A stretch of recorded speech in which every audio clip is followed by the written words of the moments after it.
Siouxland, make some noise for KCAU-9 Sports Zone with Sports Director Anthony Mitchell and Sports Anchor Noah Sacco.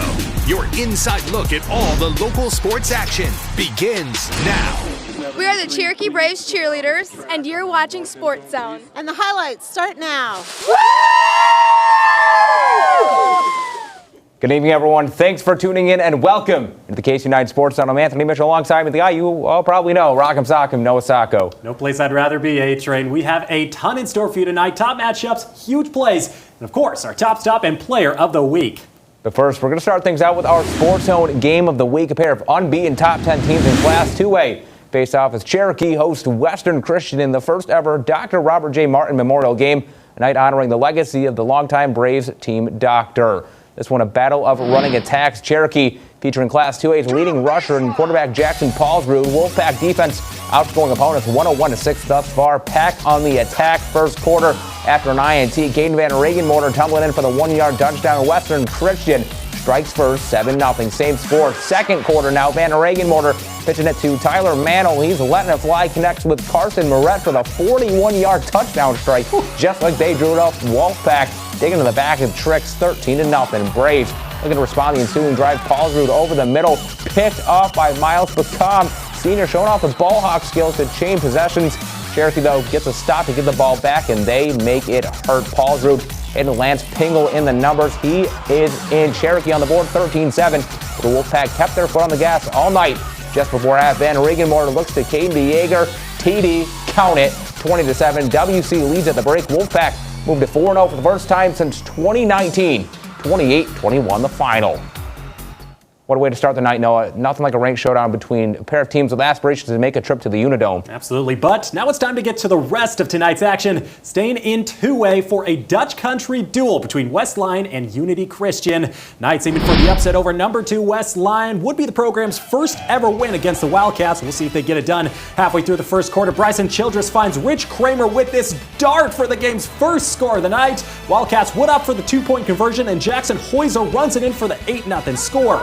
Shortly after, it's West Lyon getting the ball back. They work it in for their second TD there. Credit Huser for the score. It's 15-0 after 10 minutes. Less than 20 seconds left in that quarter. Not even the cameraman was expecting the catch from Ben Meyer here, who runs it in for that touchdown. 22-zip after one quarter. There's that catch as West Lyon wins 35-zip.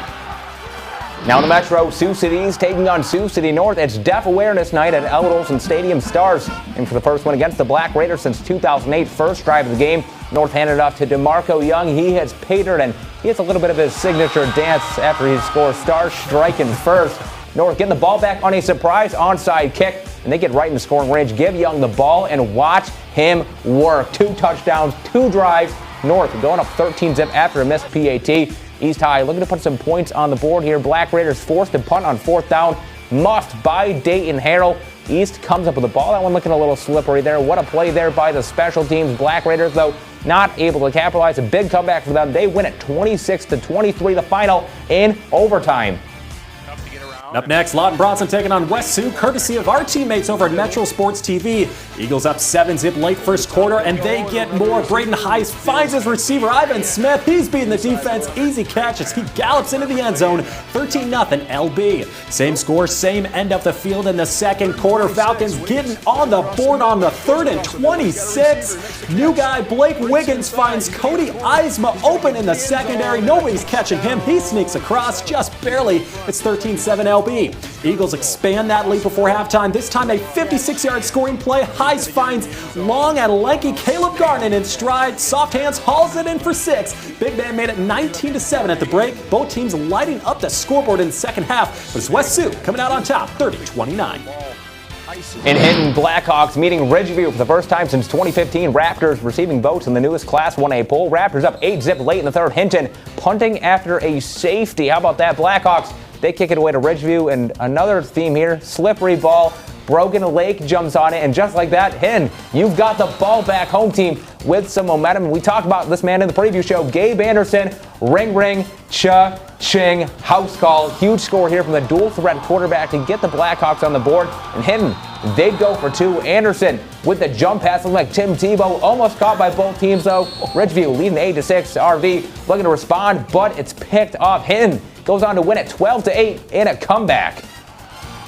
Over to Lamar's Bulldogs, leaping up to number 4 in the state in Class 4A. MSC Floyd Valley looking to hand them their home first loss of the year. Second half, Dutchman up 12-zip. Nolan Cass ends up with an INT, and 2 plays later, Juge Doherty breaks through the defense, giving the Bulldogs their first score of the evening. Look at that man go. PAT no good. MSD still in front, 12-6. But the Dutchman not trying to go home without that W. Look at the pass, but what a catch from Amon Langton, getting rid of the half. The Bulldogs defense fourth that touchdown.